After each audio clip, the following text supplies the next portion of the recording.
I never imagined my wedding day would end with champagne dripping down my white dress and 200 guests staring in shocked silence. Yet there I stood, frozen in place, as my sister Allison lowered her now empty glass and smirked. "Here's to the family fraud in white," she had just announced loud enough for everyone to hear. The beautiful reception hall fell completely silent. I could feel my new husband Jack, tense beside me, ready to intervene. Before either of us could react, my mother rushed forward, grabbing Allison's arm. "She didn't mean it," Mom said quickly, forcing a laugh while pulling my sister away. But the damage was done. As champagne soaked through silk and lace, I knew this night would end very differently than I had planned. That morning had been absolute perfection.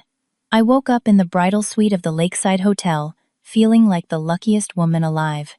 Sunlight streamed through gauzy curtains, casting a golden glow across the room as my bridesmaids bustled around laughing and helping each other with hair and makeup.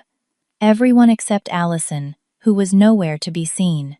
"Genevieve, you look absolutely stunning," my best friend Tara said carefully, adjusting my veil. "Jack is going to lose his mind when he sees you." Jack. Even thinking about him brought a smile to my face. We'd met 3 years ago at a charity fundraiser where we were both volunteers. He was brilliant, kind, and worked as an engineering project manager. When he proposed last year at the same fundraiser, I couldn't say yes fast enough. We complemented each other perfectly, his quiet steadiness balancing my more outgoing personality. "Has anyone heard from Allison?" I asked, checking my phone for the 5th time that hour. She was supposed to be here an hour ago for hair and makeup. My mother appeared in the doorway, already dressed in her navy blue mother of the bride outfit. "She just called. Traffic was bad, but she'll be here soon." The tight smile on Mom's face told me there was more to the story, but I didn't want anything ruining this day. I had asked Allison to be my maid of honor, despite our complicated relationship. Growing up, we'd been more like distant relatives than sisters, with a 3-year age gap that sometimes felt like 30. Still, she was my only sister, and I desperately wanted to believe we could be close. The ceremony was set for 2 o'clock, and by 1:45, I was starting to panic that my own maid of honor wouldn't show. Just as the wedding coordinator was suggesting we start without her, Allison rushed in, already wearing her bridesmaid dress, but with her hair pulled back in a simple ponytail, rather than the updo we'd planned. "Sorry," she muttered, not sounding sorry at all. "Can we just get this over with?" Mom shot her a warning look while Dad cleared his throat uncomfortably. "It's fine," I said, forcing a smile. "You're here now, that's what matters." The ceremony itself was everything I dreamed of. Walking down the aisle on my father's arm, seeing Jack's face light up as our eyes met, exchanging vows that we'd written ourselves. All of it felt magical. I barely noticed Allison's sour expression as she stood beside me, shifting impatiently throughout the ceremony. After we were pronounced husband and wife, we headed to the reception in the grand ballroom. The space looked incredible, with twinkling lights draped from ceiling to floor, white roses, and lilies adorning every table, and a dance floor that begged to be used. Jack and I shared our first dance, and for those few minutes, everything was perfect. Then came the toasts. Jack's best friend Daniel went first, sharing heartfelt stories about our relationship that had everyone alternating between laughter and happy tears.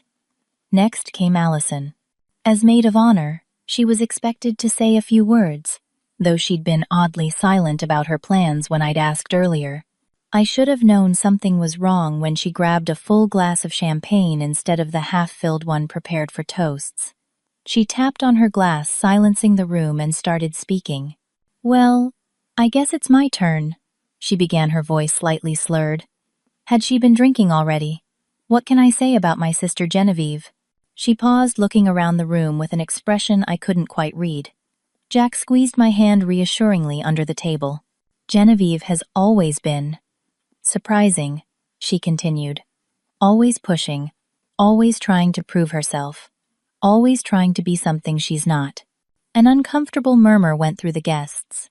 My father half rose from his seat, but my mother placed a hand on his arm, shaking her head slightly. Allison started walking toward our table, champagne glass in hand. You all think you know her. Sweet, hard-working Genevieve. But I know the truth. She was standing directly in front of me now. I could smell alcohol on her breath. So here's to my sister, she said, raising her glass higher. Here's to the family fraud in white. Then she tossed her drink directly at me. Champagne splashed across my dress, my face, even into my carefully styled hair. Gasps echoed throughout the ballroom. Jack jumped up, napkin in hand, while I sat there utterly stunned. My mother rushed forward, grabbing Allison's arm and pulling her back. She didn't mean it, she said loudly, her smile strained and panic in her eyes. Too much champagne, I'm afraid. Come on, honey, let's get some air. As Mom dragged Allison away, I heard a woman at the next table whisper to her companion. I always knew there was something off about that family. Didn't Karen tell us?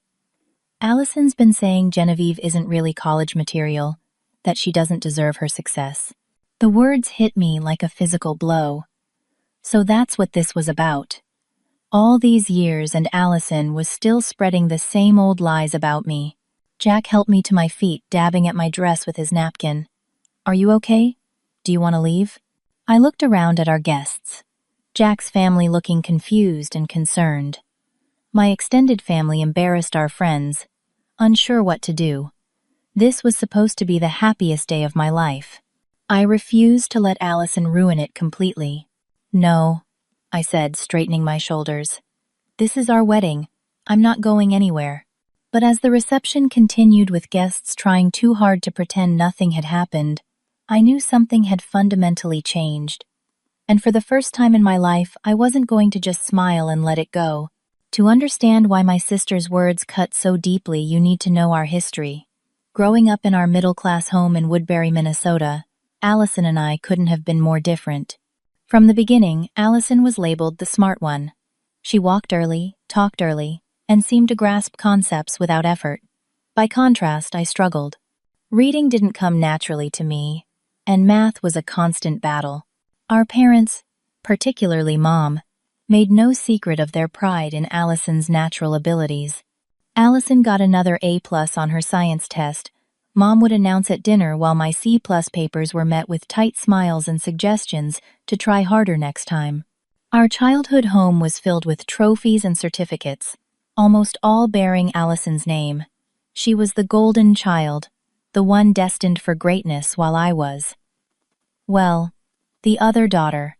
When I was 14 and Allison 17, I overheard a conversation between my parents that changed everything. I'm worried about Genevieve, my mother said. College is only a few years away, and with her grades. She's trying her best, Dad responded, though his tone lacked conviction. Trying isn't enough, Robert. Not everyone is cut out for higher education. Maybe we should start looking at alternatives. Trade schools, perhaps. Something inside me snapped that day. I didn't want alternatives. I wanted the same opportunities as my sister. So I started working harder than I'd ever worked before. I stayed up late studying, got extra help from teachers, and sacrificed my social life for academics. Slowly, painfully, my grades began to improve. By junior year of high school, I was making honor roll. By senior year, I was taking advanced placement classes. Studying didn't come easily to me like it did for Allison, but I developed systems and strategies that worked. When college application time came around, I applied to several schools, including the prestigious University of Michigan. Meanwhile, Allison, who had coasted through high school on natural talent, had started slipping. She'd discovered parties and boys, and suddenly schoolwork seemed less important. Her grades dropped, though my parents always found excuses. She's just bored with the material, or the teachers don't challenge her enough. The day my acceptance letter from Michigan came was one of the proudest moments of my life. I ran into the house letter, clutched in my hand, eager to share the news. Mom and Dad were in the kitchen. I got in. I got accepted to Michigan, I announced, breathless with excitement. Dad looked up from his newspaper, genuine surprise on his face. Michigan. That's wonderful, Genevieve. Mom's reaction was more measured.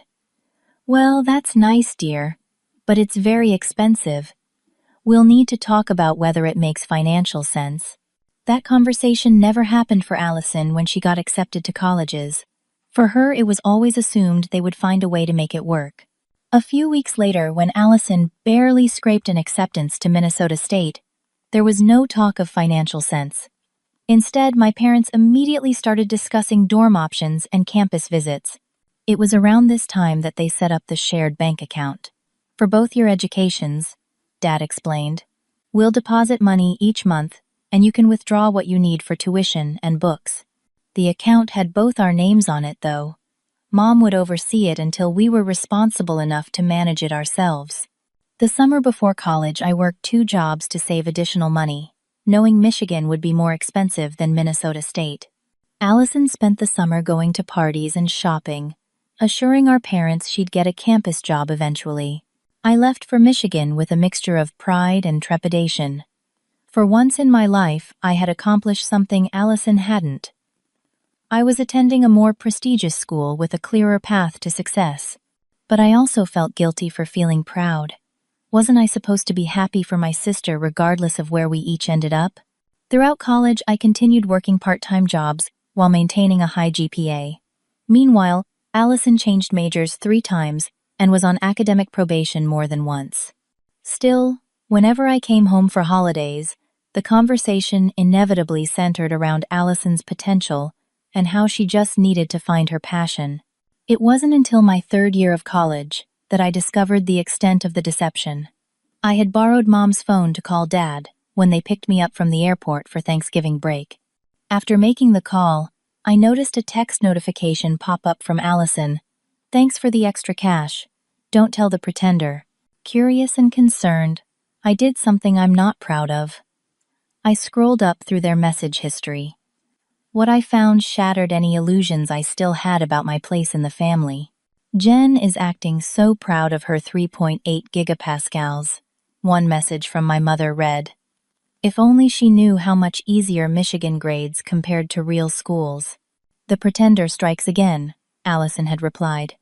Can't wait to see her face when she realizes no one takes her degree seriously. Message after message, they mocked my achievements, called me the pretender, and acted as if my academic success was some sort of fluke or fraud. I put the phone down feeling physically ill.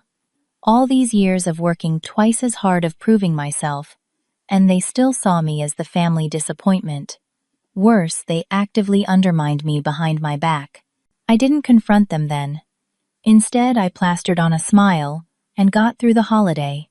But something fundamental shifted inside me. I stopped seeking their approval. I stopped sharing my accomplishments. I built a life for myself at Michigan, with friends who valued me, and professors who recognized my abilities. When I met Jack after graduation, he was the first person I told about my family dynamics. He was outraged on my behalf, but also helped me see that their opinions didn't define me. With his support, I started building boundaries with my family, though I never fully confronted the years of dismissal and favoritism. Until my wedding day, when Allison's public declaration, the family fraud in white, brought every painful memory rushing back. After the reception, Jack and I retreated to our hotel suite. The luxurious room with its rose petals scattered across the king-sized bed and chilled champagne seemed to mock what should have been our perfect wedding night. I'm so sorry, Jack said, loosening his tie, as I sat at the vanity removing the remaining pins from my hair.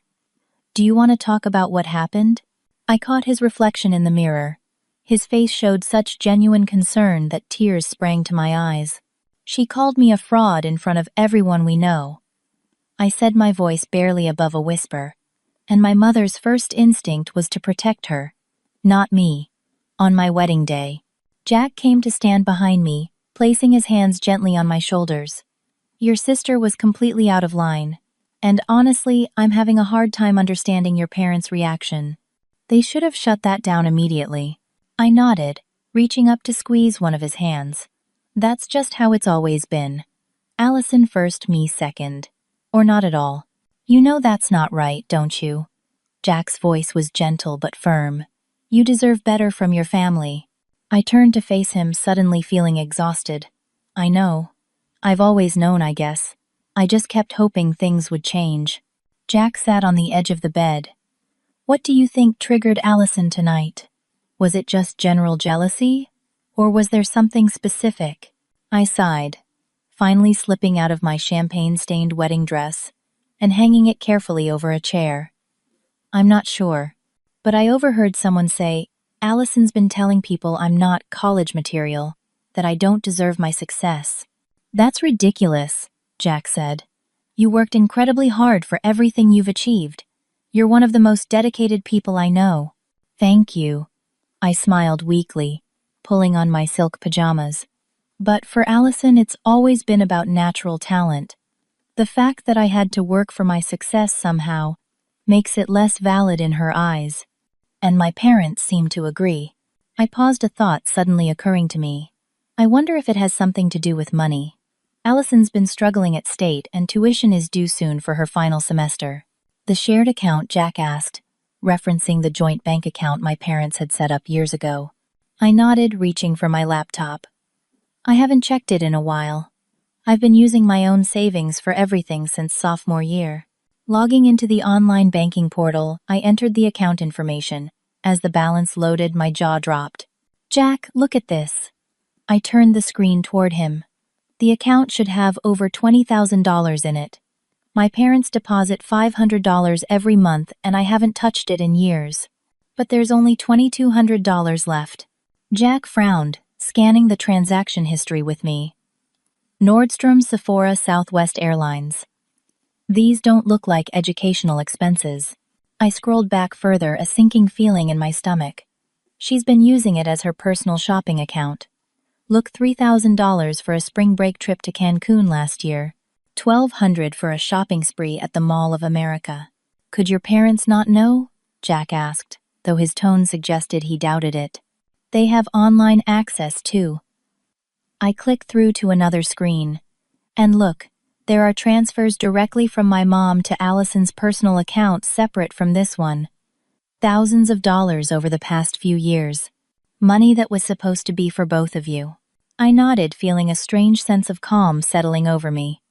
All this time I've been working multiple jobs to pay for school and living expenses, while Allison's been using the family fund for shopping and vacations. And my parents have been giving her extra on the side. Jack's expression hardened. That's not just favoritism, General. That's financial abuse. The word abuse hit me like a physical blow. I'd never thought of it that way, but he was right. My parents had systematically diverted resources meant for both of us to favor Allison. All while I worked myself to exhaustion to avoid asking them for help. What do you want to do? Jack asked, after a moment of heavy silence. I stared at the screen at the long list of frivolous purchases made with money meant for education. Money that represented my parents' supposed commitment to supporting both their daughters equally. I'm going to freeze the account, I said, surprised by the steadiness in my voice. Are you sure that's going to cause drama? I turned to look at him, feeling more certain than I had in years. I'm sure. The account was set up for education expenses. If Allison needs money for tuition, she can explain to our parents why the account is empty. I'm done covering for her. Jack nodded, kissing the top of my head. I support whatever you decide. Just know this might get messy. It's already messy, I replied. At least now it will be honest. After Jack fell asleep, I called the bank's 24-hour service line. The representative was helpful once I verified my identity as an account holder. I'd like to place a freeze on account number 875329940, I said quietly, stepping into the bathroom, so I wouldn't wake Jack. May I ask the reason for the freeze, Miss Collins? The representative asked. I believe the account is being used fraudulently, I replied, the irony of the word. Fraud, not lost on me. I need to prevent any further withdrawals until the matter is resolved. I understand. The freeze will take effect immediately. No withdrawals or transfers will be possible until the freeze is lifted. Thank you, I said, feeling a strange mixture of relief and apprehension. As I hung up, I noticed a notification on my phone, an email from my mother, sent just an hour earlier. With trembling fingers, I opened it. Genevieve, it read. I hope you've calmed down about what happened at the reception. You know how Allison gets when she feels left out. We need to transfer money from the family account tomorrow for Allison's tuition payment. It's the final deadline. Please don't make this difficult because of one little incident. Mom. One little incident. That's how she characterized my sister publicly humiliating me on my wedding day. And the casual assumption that I would just go along with their plans to use the shared money for Allison despite everything that had happened made something snap inside me. For the first time, I saw my family dynamics with complete clarity. This wasn't just about Allison's jealousy or my parents' favoritism. This was about a systematic pattern of emotional and financial manipulation that had shaped my entire life. I closed the email without responding and crawled back into bed beside Jack. Tomorrow would bring consequences, I knew, but for tonight, I had finally taken a stand. The incessant ringing of my phone woke me at 7:30 the next morning. I fumbled for it on the nightstand, squinting at the screen. 10 missed calls from my mother, 3 from my father, and several texts, all with increasing urgency. "What's going on?" Jack mumbled, rolling over to face me. "It's starting," I said, showing him the screen as another call from my mother came in. Taking a deep breath, I answered, "Hello, Genevieve." My mother's voice was shrill with panic. "What have you done? We need to access the account right now. Allison's tuition payment is due by 9 this morning." I sat up, switching the call to speaker so Jack could hear. "Good morning to you too, Mom. I'm doing fine after yesterday, thanks for asking." "This isn't the time for sarcasm," she snapped. "The account is frozen. We need that money today. Allison will lose her place at the university if we don't pay." "The account was established for educational expenses," I said calmly. "But that's not how it's been used, is it?" There was a pause on the other end. "What are you talking about?" I looked at the transaction history, Mom. Nordstrom Sephora flights to Cancun. Unless Allison is studying fashion merchandising in Mexico, those aren't educational expenses. Sometimes she needs other things, my mother said defensively. "College isn't just about tuition. And what about the transfers to her personal account? The ones you've been making for years?" Another longer pause. "You had no right to go snooping through our private transactions." "It's my account too," I reminded her. "My name is on it. The money was supposed to be for both of us."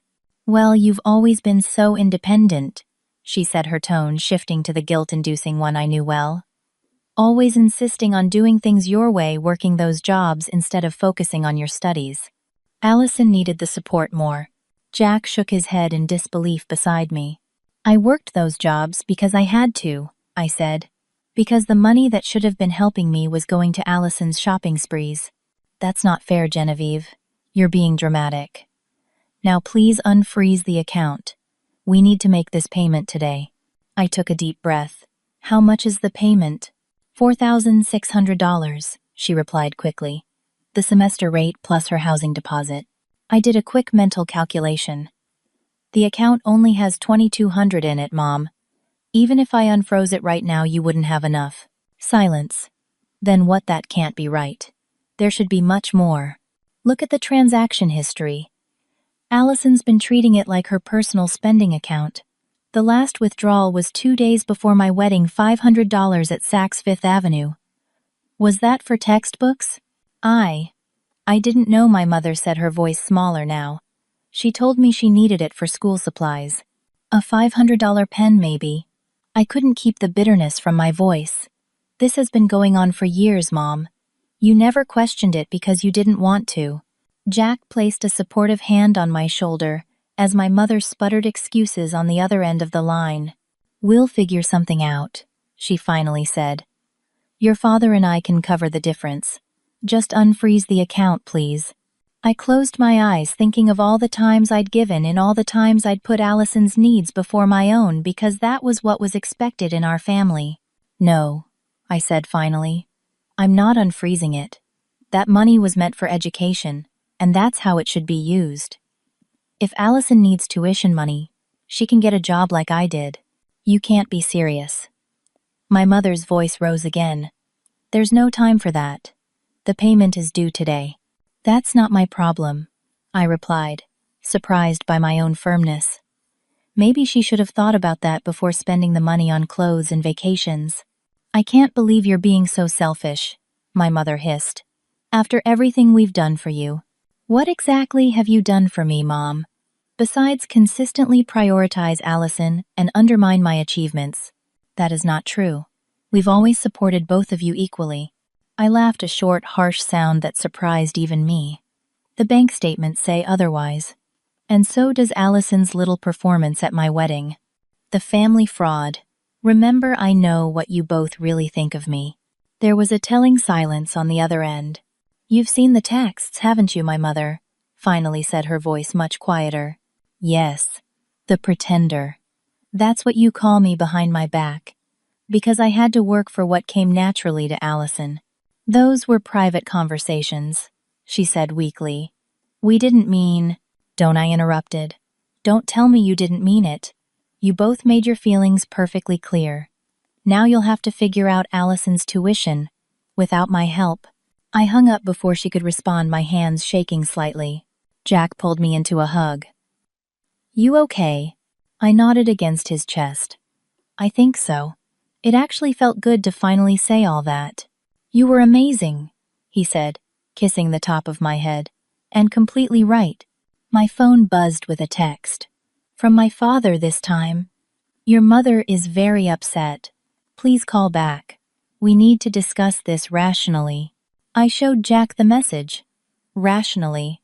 As if I'm the irrational one for wanting accountability. What do you want to do? He asked. We're supposed to leave for our honeymoon this afternoon. I considered this. Part of me wanted to avoid the confrontation to head to the airport and deal with the fallout when we returned. But another part knew this was a turning point. If I backed down, now nothing would change. I think I need to see this through, I said finally. We can always reschedule the first few days of the honeymoon. Jack nodded. Whatever you need. I'm with you all the way. At exactly 9:30, as we were finishing breakfast in our hotel room, my phone rang again. I expected it to be my mother, but instead, an unfamiliar number appeared on the screen. Hello? I answered cautiously. Is this Genevieve Collins? A professional-sounding woman asked. Yes, this is she. This is Barbara Reynolds from the University Financial Aid Office at Minnesota State. I'm calling because your sister Allison Collins listed you as an emergency contact for financial matters. We wanted to inform you that due to non-payment, her enrollment for the upcoming semester has been withdrawn as of this morning. I closed my eyes briefly. I understand. Thank you for letting me know. If the outstanding balance is paid within 5 business days, we may be able to reinstate her enrollment, though it's not guaranteed. After that, she would need to reapply for the following semester. I'll pass that information along, I said. As soon as I hung up, my phone immediately rang again. This time, it was my mother. They dropped her, she shouted without preamble. The university dropped Allison because of you. Because her tuition wasn't paid, I corrected calmly. Because she spent the money on other things. We don't have time for your petty revenge, Genevieve. She's your sister. Yes, she is. The same sister who called me a fraud in front of 200 people at my wedding. The same sister who's been mocking my achievements behind my back for years. She was upset. People say things they don't mean when they're upset. And the shopping sprees, the vacations. Were those because she was upset too? My mother made a frustrated noise. We can discuss all that later. Right now we need to fix this situation. Your father and I can come up with $2,000, but we need the rest from the account. Please, Genevieve. I thought about the years I'd spent working multiple jobs, the sacrifices I'd made, the times I'd gone without, so I wouldn't have to ask my parents for help, all while Allison was being handed everything. No, I said firmly. I'm not unfreezing the account. And honestly, Mom, maybe this is exactly what Allison needs. Some real consequences for once. You can't mean that, my mother gasped. This is her education, her future, which she clearly doesn't value very much, given how she's been spending the money meant for it. I'm coming to the hotel, my mother announced suddenly. We need to discuss this face to face. Before I could protest, she had hung up. I looked at Jack, who had heard the entire conversation. She's coming here. He nodded, squeezing my hand. You've got this. And I've got you. An hour later, there was a sharp knock at our hotel room door. Jack opened it to reveal my mother looking like she hadn't slept, still wearing the same clothes from the wedding. Where's Genevieve? She demanded, pushing past Jack into the room. I stood up from the small desk where I'd been sitting, steeling myself. I'm right here, Mom. She turned to me, eyes wild. You have to fix this. Now. Allison is devastated. Where is she? I asked, noticing my sister wasn't with her. In the car with your father. She's too upset to face you right now. I raised an eyebrow. That's convenient. This isn't a joke, Genevieve. Her entire future is at stake. And whose fault is that? I asked quietly. Who spent the money that was supposed to be for her education? My mother threw up her hands. She made some mistakes. She's young. She's 24, Mom. A year older than I am. And this isn't about one mistake. It's about years of irresponsibility that you and Dad have enabled. You never gave her everything she wanted. Never excused her behavior. Never treated her like she was special. And me like I was an afterthought. My mother's face flushed. That's not true. We've always been proud of you too. Have you? Because I have years of evidence suggesting otherwise. The pretender. Remember. She flinched at that. Those were private jokes. We didn't mean anything by them. They weren't jokes to me. I said, my voice breaking slightly despite my efforts to stay calm. Do you have any idea how it feels to know your family mocks your achievements behind your back? For the first time, I saw a flicker of genuine shame cross my mother's face. I found something else yesterday. I continued, pulling out my phone. When I was going through old photos, remember when I won the National Merit Scholarship, my senior year, the award ceremony? I pulled up a photo of my parents standing proudly with Allison at her middle school science fair, where she'd won 3rd place. You and Dad missed my ceremony for Allison's science fair. You said you couldn't get out of work. My mother looked away. We thought the science fair was more important for Allison's confidence. You were already doing so well. I needed your support too, I said softly. But I never got it. Not the way Allison did. My mother sank into a chair, suddenly looking much older. What do you want me to say, Genevieve? That we made mistakes? Fine, we made mistakes. But right now, Allison needs help. She needs consequences, I corrected. For once in her life, she needs to face the results of her actions. So what do you suggest? My mother's voice was bitter now. That she just drops out of college.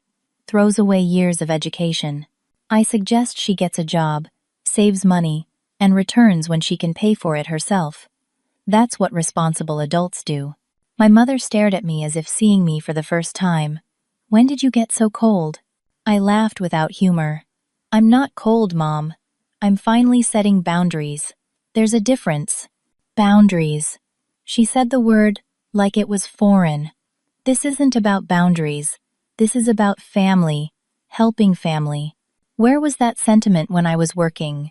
3 jobs to make ends meet. When I was skipping meals to afford textbooks. She had no answer for that. A knock at the door interrupted us. Jack opened it to reveal a university admissions packet that had been slid under the door.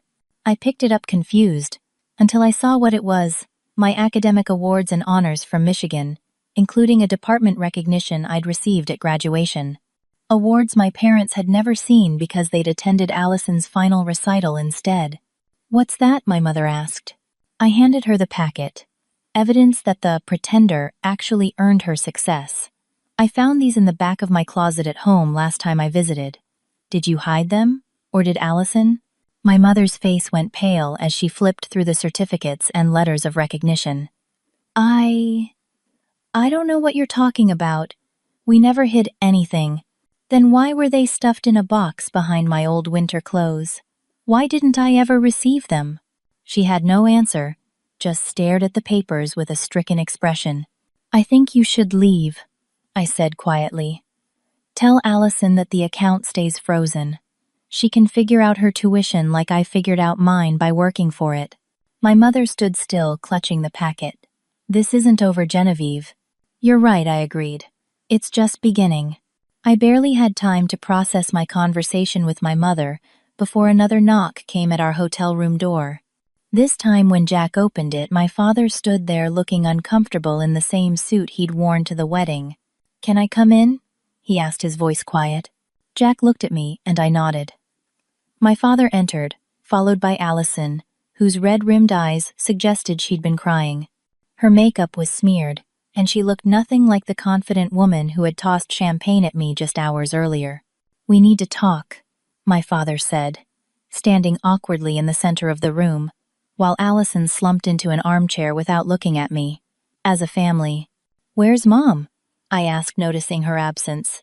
In the car. She's upset. He cleared his throat uncomfortably. She showed me the academic awards. I had no idea they'd been misplaced. Misplaced, I repeated flatly. Is that what we're calling it? My father looked pained. Genevieve, we're here to resolve this situation. Your mother tells me you've frozen the family education account. Yes, I confirmed. After discovering it's been systematically drained for non-educational purposes. Allison finally looked up at me, a flash of the old defiance in her eyes. You had no right to do that. I had every right. My name is on the account, too. It was set up for both of us. You never used it, she shot back. You were always so proud of paying your own way. Because there was nothing left for me to use, I replied calmly. You made sure of that. Jack moved to stand beside me, a silent show of support that I appreciated more than he knew. Look, my father said, attempting to be the voice of reason, as he always did in family conflicts. What's done is done. The university has withdrawn Allison's enrollment, but they said if we pay within 5 days, they might reinstate her. And I prompted when he paused expectantly. And we need the money from the account, he finished. Plus whatever else we can scrape together. I shook my head. The account only has $2,200 in it. Even with that, you'd still be short. We know, my father said. Your mother and I can come up with another 1,000, and Allison's boyfriend can loan her 500. That's still not enough, I pointed out. Allison made a sound of frustration. This is ridiculous. It's my money too. Money for education, I reminded her. Show me the receipts for textbooks, tuition payments, academic supplies. Because all I saw were shopping sprees and vacation charges. I needed those things, she insisted. Designer handbags. Weekend trips to Chicago. $1,000 at the Cosmopolitan Hotel in Las Vegas. Those were educational necessities. My father looked genuinely shocked. Vegas. When were you in Vegas? Allison squirmed uncomfortably. It was just a weekend. For spring break. With what money, he demanded. I pulled out my laptop, opening the account history I'd saved. $4,000 withdrawn over 3 days in March, plus charges at high-end restaurants and clubs. My father took the laptop, scrolling through the transactions with growing disbelief. Allison, what is this? You told us you were staying with friends in Duluth for spring break. Everyone goes somewhere for spring break, she muttered defensively. Not on money meant for your education, he said, his expression hardening. He turned to me. Genevieve, I had no idea. I swear to you, we thought the money was being used for school. Mom knew, I said quietly. Look at the transfers from her personal account to Allison's. Thousands of dollars over the past few years. He took the laptop again, navigating to the page I'd mentioned. As he read, his face went pale. Margaret told me those were for school emergencies. Books she needed, unexpectedly lab fees.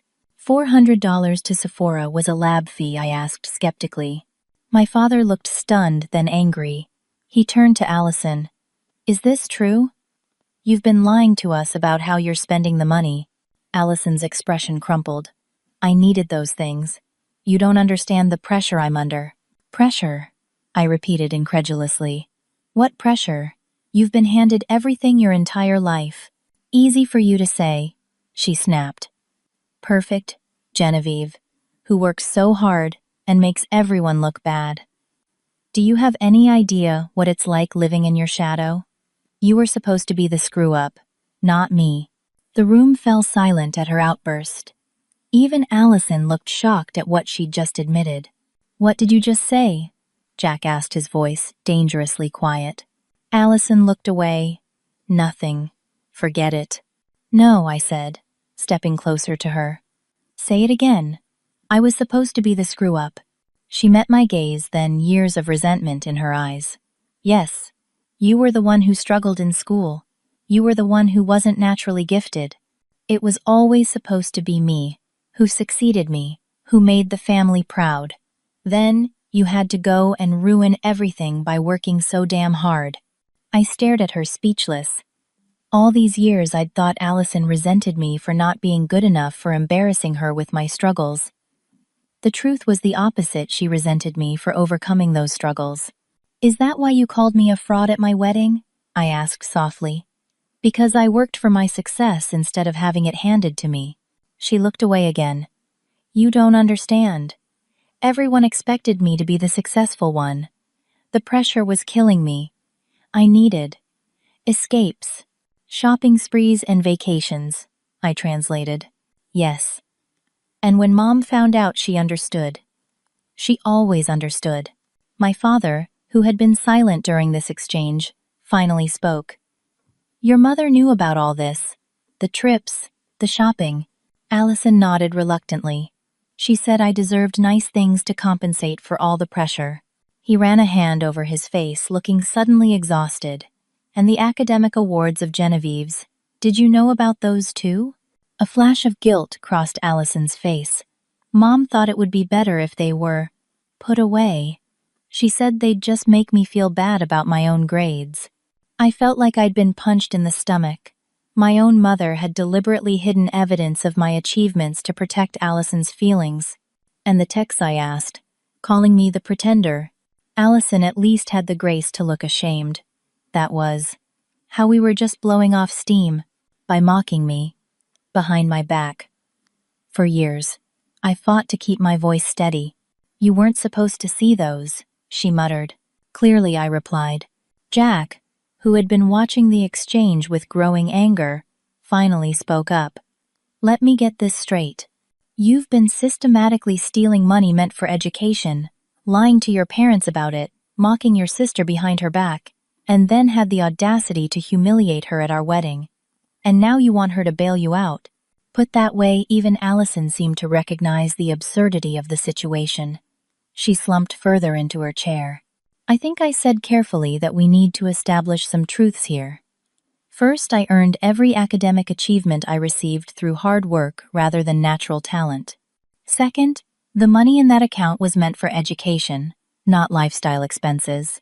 And third, I am done enabling this family dynamic where Allison's needs always come before mine. My father nodded slowly. That's fair, Genevieve. Dad, Allison protested. What about my tuition? What about my future? What about it? He asked, and I was surprised by the new firmness in his voice. You've been lying to us, Allison, using money meant for your education on trips and shopping. Maybe it's time you face the consequences of those choices. Allison's mouth fell open in shock. Never in all our years growing up had my father taken my side over hers. I can't believe this, she said, tears filling her eyes again. You're all turning against me now. No one is turning against you, I said. We're simply asking you to take responsibility for your actions. Like you're so perfect, she spat. Miss Hardworker. Miss never made a mistake. I've made plenty of mistakes, I acknowledged. The difference is I've faced consequences for mine. So what am I supposed to do? She demanded. Just drop out of school. Ruin my life. You could get a job, I suggested. Save money. Return to school when you can afford it. A job, she repeated, as if I'd suggested something obscene. I don't have time for a job. I'm a student. Then you'll need to choose, my father said, surprising me again with his firmness. Because it seems to me you haven't been taking your studies very seriously anyway. What's that supposed to mean? Allison asked defensively. My father sighed. Your mother might have been keeping things from me, but I still see the grade reports, Allison. You're barely passing your classes. You've been on academic probation twice. I hadn't known that, but somehow I wasn't surprised. Allison had always relied on natural talent rather than effort. When challenges appeared, she looked for escapes rather than solutions. That's not fair, she protested. The professors at State are terrible. Everyone struggles. Not everyone, my father countered. Just those who don't put in the work. Allison looked from me to our father, clearly unused to being held accountable. This is all your fault, she said, glaring at me. You just had to make a big deal out of one little scene at your wedding. It wasn't little, Jack interjected. You humiliated my wife in front of everyone we know. You called her a fraud. And now we know why, because you're jealous that she succeeded through hard work, where you failed, despite your advantages. Jack, I said, quietly touching his arm. As much as I appreciated his defense, I didn't want this to escalate further. I'm sorry, he said, though he didn't sound sorry. But I'm tired of watching your family treat you this way. Allison stood suddenly. You know what? Fine. Keep your money. I don't need it. I don't need any of you. She stormed toward the door. Allison, wait, my father called. She paused, hand on the doorknob, looking back expectantly, clearly assuming he was about to give in as he always had before. Instead, he said, We'll talk more when you're calmer. But the account stays frozen. Genevieve is right that money was meant for education, not shopping sprees. Allison's face crumpled in disbelief. Without another word, she yanked the door open and left. My father turned to me, looking older and more tired than I'd ever seen him. I owe you an apology, Genevieve. A big one. I had no idea things had gotten this bad. You didn't want to know, I said, not unkindly. It was easier to believe everything was fine. He nodded sadly. Your mother. She's always favored Allison. I knew that, but I told myself it was natural that some parents connect more with one child than another. I didn't realize how unfair it had become.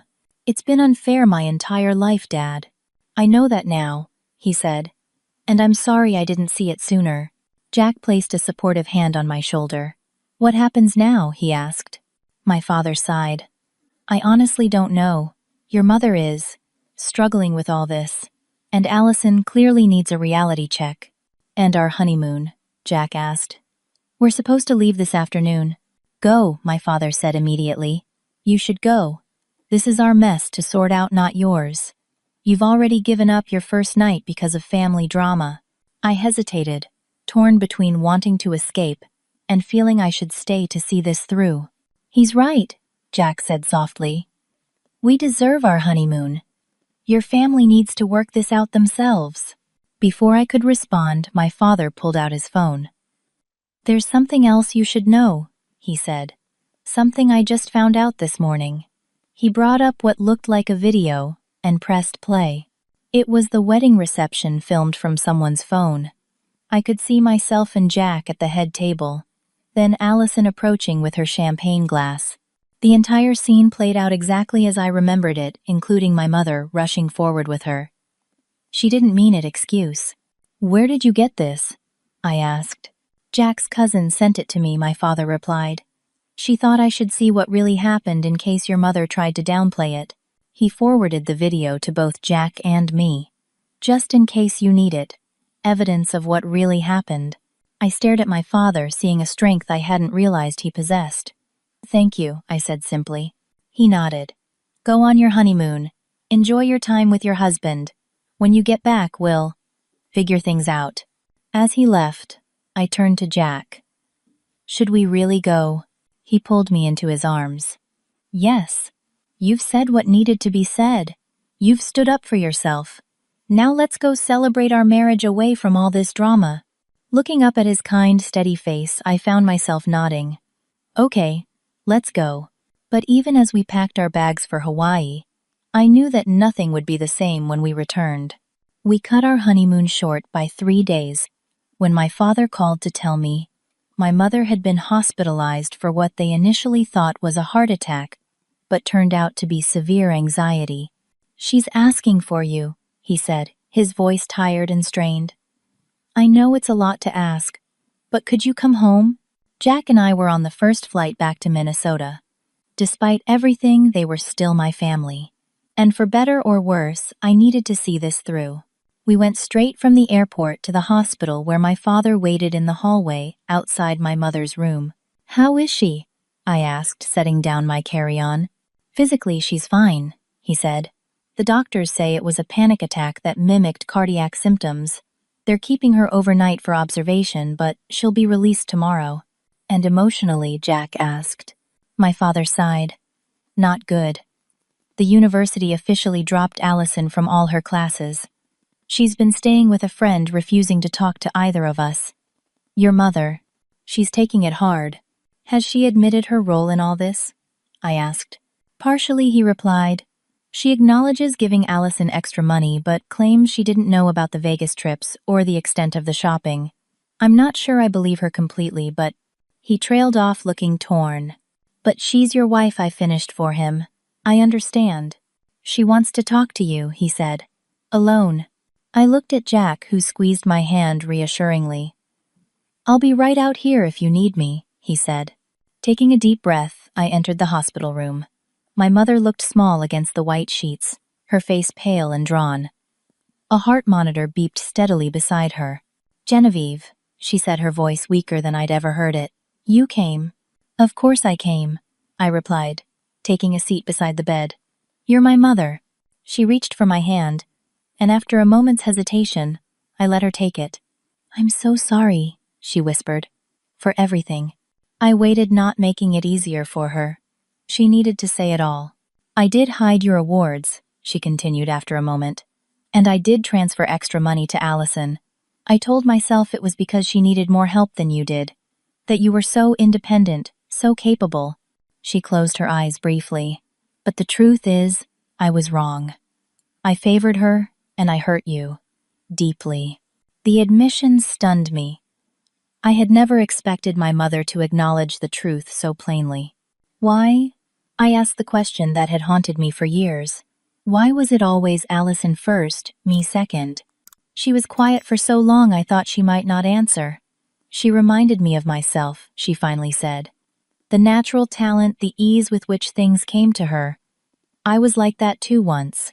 Before I gave it all up to get married, have children. And I reminded you of..." "No one," she admitted. "You were your own person. Working so hard, so determined. I didn't understand you, Genevieve. And instead of trying, I focused on the child who reflected me." The honesty was painful, but strangely healing. For the first time, I felt like my mother was seeing me, really seeing me. "I read all your awards and honors," she continued. "While I was lying here thinking I might be dying. You achieved so much, and I barely acknowledged it, because it made me face my own failures." "Your failures?" She nodded weakly. "I didn't work for what I wanted. I took the easy path. When things got hard, I gave up. Just like Allison does. But you never gave up. You just worked harder. Like your father." I hadn't considered that before, that I might take after my father in that way. It made a certain sense. "What happens now?" I asked. "I don't know," she admitted. "Allison isn't speaking to any of us. Your father is." She paused. "He's very angry with me, and rightfully so." "And us?" I asked, gesturing between us. "Where do we go from here?" She squeezed my hand. "I want to try, Genevieve. To be better. To see you clearly. It won't happen overnight. I have years of patterns to break. But I want to try if you'll let me." I thought about all the years of hurt and disappointment. I think I said slowly that I'd like that too. But there need to be boundaries. Real ones this time. She nodded. "Of course. And Allison needs help," I continued. "Real help, not enablement." "I know," she agreed. "I see that now." A knock at the door interrupted us. A nurse entered, followed by my father and Jack. "Visiting hours are ending soon," the nurse informed us. As I stood to leave, my mother held onto my hand. Will you come back tomorrow, when they release me? I nodded. Yes. We'll talk more then. In the hallway, Jack pulled me into a hug. How did it go? Surprisingly well, I said. I think she might actually be ready to change. My father looked hopeful but skeptical. I want to believe that. Time will tell, I acknowledged. But it's a start. We were about to leave when the hospital elevator doors opened, and Allison stepped out. She froze when she saw us, clearly not expecting a family gathering. What are you all doing here? She asked, her voice hostile, but with an underlying note of uncertainty. Mom had a panic attack, my father explained. They're keeping her overnight. Allison's face paled. Is she okay? She will be, he assured her. Physically, at least. Allison shifted uncomfortably. I just came to drop off her medication. I didn't know everyone would be here. We cut our honeymoon short, Jack explained, his tone neutral but cool. Oh. She looked at the floor, then back up at me. Can we talk? Just for a minute. I glanced at Jack, who nodded almost imperceptibly. Sure, I said. Let's go to the waiting room. The small room was empty, except for us. Allison sat on the edge of a plastic chair, looking nothing like her usually confident self. I lost my apartment, she said abruptly. Without being enrolled, I can't stay in campus housing, and I can't afford the security deposit on a new place. I'm sorry to hear that, I said carefully. Yeah, well, she shrugged, trying for nonchalance but not quite achieving it. Turns out life gets pretty complicated when your safety nets disappear. Where are you staying? With Jenna. You remember her. From high school. But her boyfriend's moving in next week, so I need to find somewhere else. I waited, sensing there was more. I got a job, she finally said, not meeting my eyes. At Starbucks. It's not much, but it's something. That's good, I said, genuinely impressed that she'd taken that step. How is it? Hard, she admitted. I never realized how exhausting it is to be on your feet all day, and people can be really rude. I nodded. My first job was at a coffee shop too, junior year of high school. She looked surprised. I didn't know that. There's a lot you don't know about me, Allison. Just like there's a lot I don't know about you. She was quiet for a moment. I was jealous, she finally said. Of you. Your whole life. I couldn't hide my shock. Of me. Why? Because everything came so easily to me when we were kids. School friends, sports. I never had to try. Everyone just expected me to be great. She picked at a loose thread on her sleeve. But then we grew up, and suddenly being naturally smart wasn't enough. You figured that out way before I did. You learned how to work hard, how to push through challenges. I never did. It was the most honest conversation we'd ever had. It's not too late to learn, I offered. She looked up at me, vulnerability in her eyes. Do you think I can change, I mean? I think anyone can change if they want to badly enough. I'm sorry, she said suddenly, for what I did at your wedding. It was unforgivable. Why did you do it? I asked the question that had been haunting me. She looked away. I was drunk, and angry, and scared. Scared of what? Of losing my place, she admitted. You were getting married to this amazing guy, starting this perfect life. Meanwhile, I was failing school, spending money I didn't have, trying to pretend everything was fine. When I saw you in that wedding dress looking so happy and successful, something just snapped. I could understand that feeling, even if I couldn't excuse what she'd done. Thank you for apologizing, I said. Does that mean you forgive me? She asked, hope in her voice. Not yet, I said honestly, but maybe someday, if things really change. She nodded, accepting this. That's fair. What will you do now? About school? I don't know, she admitted. I can't afford to go back right now. Maybe community college eventually once I save some money. I thought about that, about Allison finally facing the real world, without the cushion of parental favoritism. It might be the best thing that could happen to her. Whatever you decide, I said, make sure you're doing it for yourself, not because it's what Mom and Dad expect. She looked thoughtful at that. I've never really asked myself what I want. Not really. Maybe it's time to start. We sat in silence for a moment, the years of rivalry and resentment still present, but somehow less powerful than before. I should go give Mom her medication, she finally said, standing. As she reached the door, I called after her. Allison. She turned. Yeah, I'm proud of you. For getting the job.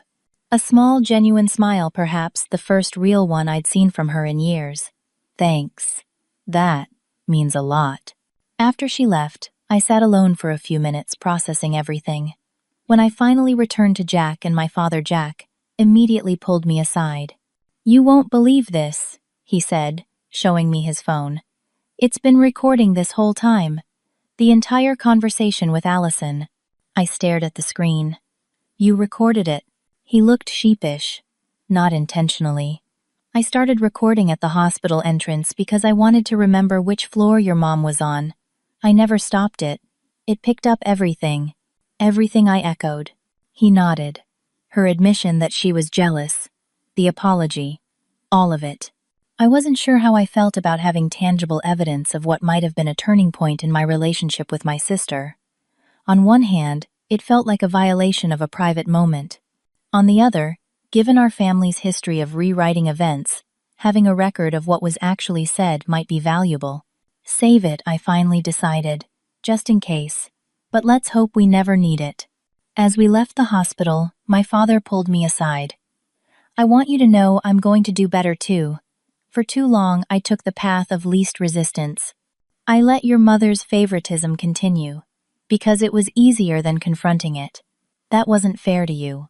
Thank you, Dad, I said, genuinely touched. Your sister has a long road ahead of her, he continued. And so do your mother and I. But I think today might be a new beginning for all of us. As Jack and I drove back to our hotel, I felt lighter than I had in years. Not because everything was resolved, it wasn't. Not by a long shot. But for the first time, the truth was out in the open. No more pretending, no more family fraud, just imperfect people trying to do better. Are you okay? Jack asked, reaching across the console to take my hand. I think I am, I replied, surprising myself with how true it felt. For the first time in a long time, I really think I am. 6 months after the wedding that changed everything, Jack and I settled into our new home in Madison, Wisconsin. He had accepted a promotion that required relocation, and I had found a position at a marketing firm that valued my skills and work ethic. The physical distance from Minnesota had proven healthy, close enough to visit, when we wanted far enough to maintain the boundaries I'd established. Our little craftsman house with its wraparound porch and maple trees was everything I'd dreamed of but never quite believed I deserved. Unpacking the last of our boxes on a crisp October afternoon, I came across a frame Jack had given me for our 3-month anniversary. Inside was my college diploma, alongside a note in his handwriting. Never a fraud. Always extraordinary. Find a place for that yet? He asked, entering with 2 mugs of hot apple cider. I smiled, taking the offered mug. I'm thinking the office, where I can see it while I work. Perfect, he agreed, kissing the top of my head. The months since the wedding had brought significant changes for everyone. My mother, true to her word, had started therapy to address her favoritism and the damage it had caused. Our relationship was still fragile, rebuilt through weekly phone calls and carefully navigated visits, but it was more honest than it had ever been. My father had surprised everyone by taking early retirement from his accounting firm and starting a small financial literacy program for young adults. If Allison had understood money management earlier, things might have been different, he told me when he announced his plans. I couldn't help but feel proud of him for finding purpose in our family's painful experience. And Allison had perhaps changed the most. After 3 months at Starbucks, she'd moved to a receptionist position at a local dental office. She was sharing an apartment with 2 roommates and had enrolled in 2 night classes at the community college. I'm thinking about dental hygiene, she'd told me during our last phone call. It's practical, pays well, and only takes 2 years of school. Plus, I'm already learning about the field from the dentists at work. It wasn't the prestigious career our parents had once envisioned for her, but it was a path she had chosen for herself. That made all the difference. The shared bank account remained frozen by mutual agreement. Instead, I had helped Allison set up a separate education fund in her name, only with clear withdrawal restrictions. I made a one-time contribution to get it started, with the understanding that she would be responsible for maintaining it going forward. "Why are you helping me at all?" she had asked when I proposed the arrangement. "After everything I did." "Because you're my sister," I answered simply, "and because everyone deserves a second chance, just not an unlimited number of them." The doorbell rang, interrupting my thoughts. Jack went to answer it while I placed the framed diploma on my office desk. "Special delivery," he called. "Looks like your sister kept her promise." I hurried to the entryway where Jack was signing for a package. Allison had mentioned sending something but refused to tell me what it was. The box was lighter than I expected. I carried it to the kitchen table and carefully opened it. Inside, nested in tissue paper, was a handcrafted photo album. The cover read, "Genevieve's Achievements, Better Late Than Never." With trembling fingers, I opened it. Inside were all my academic awards certificates, and honors, the ones that had been misplaced for so many years, carefully preserved and arranged chronologically. But there was more. Between the official documents were photos I'd never seen before, me giving a speech at a high school academic awards ceremony, receiving my scholarship certificate, standing proudly in my graduation robes. Where did she get these, I wondered aloud. "There's a note." Jack pointed to an envelope tucked into the back cover. I opened it and began reading. "Genevieve, I found these photos in Dad's old files. He took them even when Mom and I didn't show up for your events. He always believed in you, even when he didn't know how to show it. I wish I could go back and be there for all these moments. Since I can't, I wanted you to have proof that they happened and that they mattered. I'm working on myself. It's hard and uncomfortable, and some days I hate it, but I'm doing it because you showed me that hard work is what makes accomplishments meaningful. You were never the fraud. If anyone was, it was me. Thank you for not giving up on me completely. I don't deserve a sister like you, but I'm trying to become someone who might. With love and regret, Allison." I sat back, blinking back tears. "Wow," was all I could manage. Jack, who had read over my shoulder, squeezed my hand. "That's quite a peace offering." "It is," I agreed, "and not at all what I expected from her. People can surprise you," he said, "when they're finally ready to change." 2 weeks later, we hosted our first dinner party in our new home. Jack's colleague Thomas and his wife Sarah came along with my new friend Rachel from work and her husband Miguel. It was a small gathering but significant. These were people who knew me only as I was now, not as the less talented sister or the family fraud. As we sat around our dining table sharing stories and laughing, I felt a sense of peace I'd never experienced growing up. These people were becoming our chosen family relationships, based on mutual respect rather than obligation or history. My phone buzzed with a text from Allison. "Got an A on my anatomy midterm, first A since high school. Turns out studying actually works. Who knew?" I smiled, showing the message to Jack. "Progress," he commented. "Definitely," I agreed, texting back a quick congratulations. Later, as our guests were preparing to leave, Rachel pulled me aside. "This was wonderful, General. You and Jack seem so happy here." "We are," I told her. "It feels like a fresh start." "Sometimes, that's exactly what you need," she said. "My mom always says that when one door closes, another opens." I finished with a smile. But my grandmother had a different saying. She used to tell me, "Sometimes you have to close the door yourself, and it's okay to lock it if needed." Rachel laughed. "I like that better. More empowering." After everyone had gone, and Jack was loading the dishwasher, I stepped out onto our front porch. The night was clear, stars visible, despite the city lights.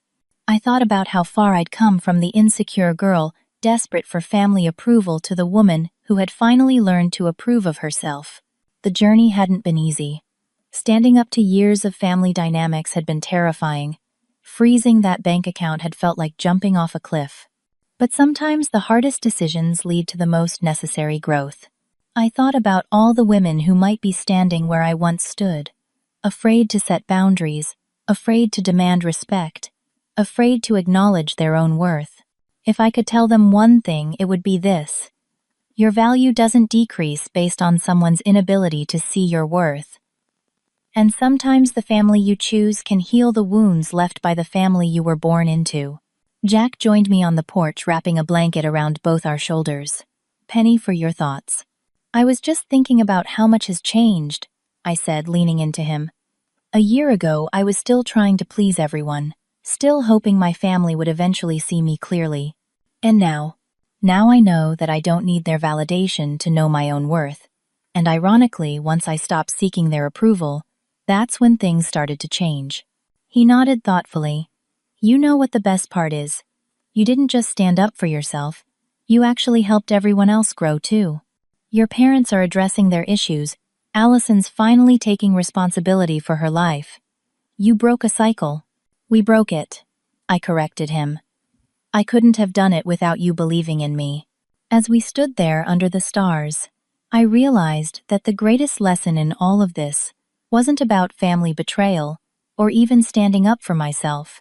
It was about authenticity. For years, everyone in my family had been playing roles: the golden child, the disappointed parents, the overlooked daughter. It wasn't until those roles were shattered that we could begin to see each other as real, flawed, complex human beings. Sometimes it takes a moment of public humiliation, a drink tossed at a wedding dress, a cruel toast meant to wound to break through years of pretense. Sometimes the most loving thing you can do for someone is to stop enabling them and let them face consequences. And sometimes standing in your truth is the greatest gift you can give, not just to yourself, but to everyone around you. I don't know what the future holds for my relationship with Allison or my parents. Healing takes time, and trust once broken isn't easily repaired. But I do know this: whatever happens, I'll face it as my authentic self. No more pretending, no more family fraud. Just me, imperfect, hardworking, and finally completely free. What about you? Have you ever had to stand up to family expectations or set difficult boundaries with loved ones? I'd love to hear your stories in the comments below. And if this resonated with you, please like, subscribe, and share to help others who might be facing similar challenges.